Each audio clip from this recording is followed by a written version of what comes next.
But in the chaos of the post-war world, this simple act of kindness became a symbol of change. This was the beginning of a story in which thousands of German women found love and a new life with American soldiers. The story of why German brides married former enemies in such great numbers became an unexpected chapter of the post-war era, a chapter of love, cultural contrasts, and the search for their own version of the American dream. After the collapse of Nazi Germany, life for its people changed beyond recognition. The world they had known was gone, but on its ruins grew the seeds of a new beginning. Daily life was harsh. Many cities lay in rubble. Infrastructure was destroyed. Homes and businesses reduced to piles of bricks. Ordinary people struggled just to survive. Food, fuel, and clothing were in short supply. Long lines formed at bakeries, and the black market thrived, where cigarettes, chocolate, and other goods from Allied rations were prized. German women, from teenage girls to mothers of families, faced dramatic change. Millions were left without husbands. Some had been killed at the front, others were still in POW camps, and many who returned came home disabled, unable to provide for their families. Historians estimate that right after the war, there were several million more women than men in Germany. Under these conditions, the traditional model of life, marriage, children, and running a household, became almost unattainable for an entire generation of women. It seemed as if fate itself was pushing them to search for a new path and rethink their future. At the same time, post-war German society was in a state of moral collapse. Old values had been shaken. The church, the family, and long-held social norms all were in question. Many women, scarred by bombings and years of dictatorship, felt lost and lonely. Yet the post-war period was not only about grief, it also carried hope for a fresh start. The destroyed world opened the door to re-examining old traditions and trying something new. The harsh discipline of wartime life slowly gave way to a desire for personal happiness and peace in one's own life. And that was when American soldiers appeared on German streets. To German women of the time, Americans had a special image. Soldiers of the U.S. Army, yesterday's enemies, now patrolled German cities, handing out candy and chewing gum to children, talking with locals in broken German, or simply through a smile, the universal language of goodwill. For women exhausted by war, Americans seemed like men from another world. They were open, friendly, quick to laugh and joke, strikingly different from the stern and reserved manner of German men at home. An American I might wink at a child and hand him a candy bar, strike up a casual conversation on the street, or help an elderly woman carry a heavy suitcase. Such small gestures of kindness touched hearts. For many German women, that chocolate bar or pack of cigarettes wasn't just a treat. It was a sign of attention, respect, and safety in the midst of chaos. German women also noticed how much easier Americans were in conversation. GIs addressed them politely and casually, weren't afraid to start a chat, gave compliments, laughed. In short, they acted in a more relaxed and democratic way than German men of that generation. Their uniforms looked sharp, they appeared healthy and strong, and they were well supplied. Their rations, canned meat, chocolate, coffee, stood in stark contrast to the meager portions German families had to live on. There was even a joking nickname. Young German women seen with American soldiers were called chocolate girls, since they were often spotted holding the rare treat given to them by their American suitors. American culture began to seep into daily life in occupied Germany as well. Alongside the soldiers came jazz and swing music, which sounded lively and free compared to the marching songs of wartime. At officers' clubs, Germans heard new rhythms, and at dances, GIs taught German girls how to laugh and swing to the boogie-woogie instead of the traditional waltz. Americans dressed differently too. Their uniforms and casual clothes looked more comfortable and modern than pre-war German fashion. Jeeps and Dodges rolled through the streets, and some officers even had personal cars, a sight that amazed locals who mostly relied on beat-up bicycles or horse carts. No wonder many Germans said the Americans looked like they had stepped right off a movie screen. Soldiers from the future. Most striking of all was the way Americans treated women. In pre-war German culture, the traditional family model was deeply... On December 17, 1944, during the Battle of the Bulge, one of World War II's darkest war crimes unfolded near the Belgian town of Malmedy. That morning, about 120 American soldiers from the 285th Field Artillery Observation Battalion were captured by Waffen-SS troops, the military wing of the Nazi SS. They were disarmed and expected to be marched to a POW camp. Instead, they were corralled into a snowy field by troops of the 1st SS Panzer Division under the command of Joachim Peiper. Without warning, the German soldiers opened fire with machine guns. The massacre was brutal. Some Americans were cut down immediately. Others tried to flee across the snow, but SS troops hunted them down, shooting the wounded and finishing off anyone who moved. By the end, 84 American POWs were dead. A handful managed to survive by playing dead under the bodies of their comrades. It was for official business. Of course, such orders clashed with human nature. The war was over, and many young Americans, weary of bloodshed and tension, longed for simple human connection.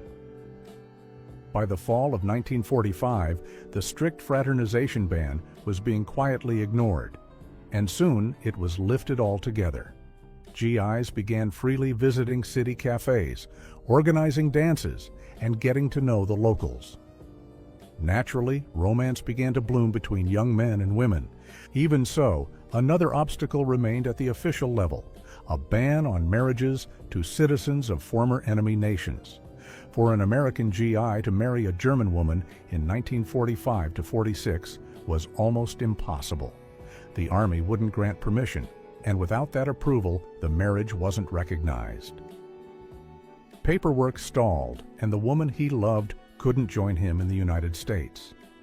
Many couples kept seeing each other in secret, hoping the rules would change. Love, as the saying goes, knows no borders, and in this case, feeling proved stronger than politics.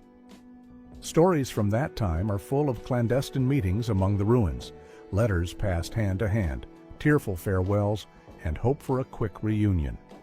Pressure from the soldiers in love, and over time shifting public sentiment back home, gradually did its work. Officials realized they couldn't ignore the hearts of thousands. By 1946, the restrictions began to ease. In late 1946, U.S. military authorities officially lifted the ban on marriages to German citizens.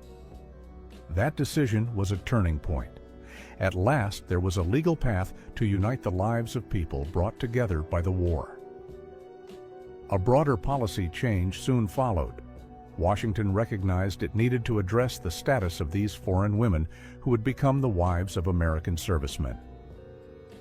In the spring of 1947, the United States adopted a special law known as the War Brides Act. The law formally opened the way for American servicemen to marry foreign nationals and allowed those wives to enter the U.S. outside the strict immigration quotas of the time.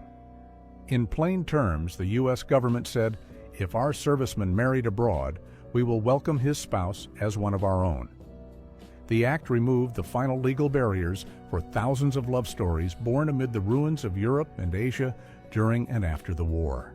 With the hurdles cleared and papers signed, a new test awaited a German woman who chose to marry an American. A long journey across the ocean to an unknown America. For many, the thought of leaving home was both frightening and exhilarating. In the late 1940s, special passages were organized for war brides, usually by sea, since air travel wasn't yet widespread. Real bride ships sailed from European ports to the United States, carrying hundreds of young women, and often their small children. One of the earliest famous crossings was the ocean liner SS Argentina, a former troop ship refitted for peacetime. In January 1946, it sailed from Southampton, England, with about 450 war brides, mostly British on that voyage, and nearly 200 children born to Allied servicemen. 9 days later, they reached New York. It was only the beginning. Soon, such sailings became routine. Newspapers affectionately dubbed them ships of love. They weren't bringing soldiers to war, but wives to new families and a peaceful life. It's easy to imagine the swirl of emotions on the open Atlantic. On deck stood young women who had lived under the thunder of bombs only yesterday. Now they stared at the endless ocean and dreamed of a future in a faraway land.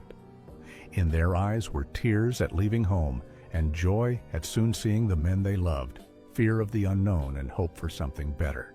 The scale of the war bride phenomenon astonished even contemporaries.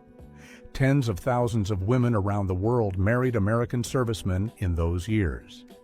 From defeated Germany alone, post-war figures suggest roughly 50,000 German women became the wives of U.S. soldiers. From the United Kingdom came even more, on the order of 70,000 to 80,000 British women tied their lives to Americans. No wonder the first SS Argentina crossing carried mostly English brides. Italy accounted for about 15,000 brides, Japan more than 45,000. There were Australians, French women, Dutch and Belgian women, Filipinas, essentially from everywhere U.S. forces had been stationed. In total, the number ran into the hundreds of thousands of families formed between American servicemen and foreign women. It's commonly estimated that in the immediate post-World War II period alone, more than 100,000 war brides resettled in the United States. America became home not only to returning servicemen, but to their new international families. Each of those families was the fulfillment of a small dream of a better life, shared by people worn down by war. Of course, crossing an ocean was only the beginning for German wives of American servicemen. Years of adaptation lay ahead in their new country. The first steps were often the hardest. Picture it. A young woman from a different language and culture finds herself in bustling New York or in a small town in Iowa. All around her are unfamiliar words, customs, even foods and street smells unlike anything at home. Many German wives felt like outsiders at first, which of course they were. They had to learn English from scratch, often getting by with gestures and scattered phrases. Thankfully, love helped them over the hurdles. Their husbands and new families generally tried to support them and make the transition easier. Yes, there were mix-ups and funny mistakes. Someone would confuse English words, someone else wouldn't understand American slang. In post-war America, little things could feel strange to European wives. The taste of the food or neighbors smiling at strangers on the street, not a common habit in Germany at the time. They learned that when people asked, "How are you?" they didn't expect a detailed life story. Step by step, the war brides found their footing. Many of the women recalled that overall, their new American surroundings were friendly and curious about them. Neighbors would ask questions about faraway Germany and what life was like over there in Europe. At times, though, there was misunderstanding. Not every American woman, especially younger ones, was thrilled by the idea that hometown boys had come back from overseas with foreign wives. Some war brides at first felt a bit of coldness from local women who thought they stole our men. But those feelings usually faded once people got to know each other better. By the late 1940s, communities of war brides had sprung up all across the United States. Women of different nationalities built friendships, helped one another keep their languages and traditions alive, and at the same time became part of American life. In time, most German wives built lasting lives in the United States. They gained citizenship. American law allowed it after several years of residency, and raised children. Those children, born of German mothers and American fathers, grew up as Americans, often speaking little or no German, but always aware of their international roots. These families became a living symbol of former enemies becoming one. What diplomats struggled to achieve through treaties happened in these households on a personal level. A German mother would sing her baby a lullaby in English, while the American father read a bedtime story. On the wall hung family photos. some from a Bavarian village, others from a farm in rural America. Only a few years earlier, these families had been divided by hatred of war. Now, they were one. Some German war brides later left behind memoirs and letters describing those years. A common theme runs through them: the pain of leaving home, but no regrets, because love had justified the step. "I left Germany, but I found love and a new homeland," one woman wrote decades later. That sentence captures the essence of thousands of lives reshaped by a single decision. Yes, they had to adapt, learning to cook with unfamiliar foods, celebrating different holidays, figuring out American humor. But many testified that their American husbands were kind and loving, and that was what truly mattered. Over time, German wives became an integral part of American communities, whether on a farm in the Midwest or in a neighborhood of a big city. They joined local churches, worked jobs, or volunteered, and swapped European recipes with neighbors. And though they sometimes felt pangs of homesickness for Germany, most came to see America as home, the place where they had found family, respect, and freedom to be themselves. It's important to stress, the phenomenon of German women marrying American soldiers was not about calculation or chasing wealth, as cynics might suggest. Yes, the United States of the late 1940s looked like a land of plenty compared to ruined Europe, and stability in a prosperous country was attractive. But few would have left their homeland and culture forever for comfort alone. The true driving force was love, and the qualities German women admired in their American husbands. As mentioned before, what drew them wasn't material abundance, but character, respect for women and their opinions, ease in conversation, optimism, humor. These traits won hearts more strongly than full store shelves or pretty clothes. In post-war Germany, women had endured grief and a lack of freedom. With American husbands, many felt valued and cherished. The cultural contrast mattered deeply. The German sense of steadiness and resilience paired with America's openness and belief in personal happiness.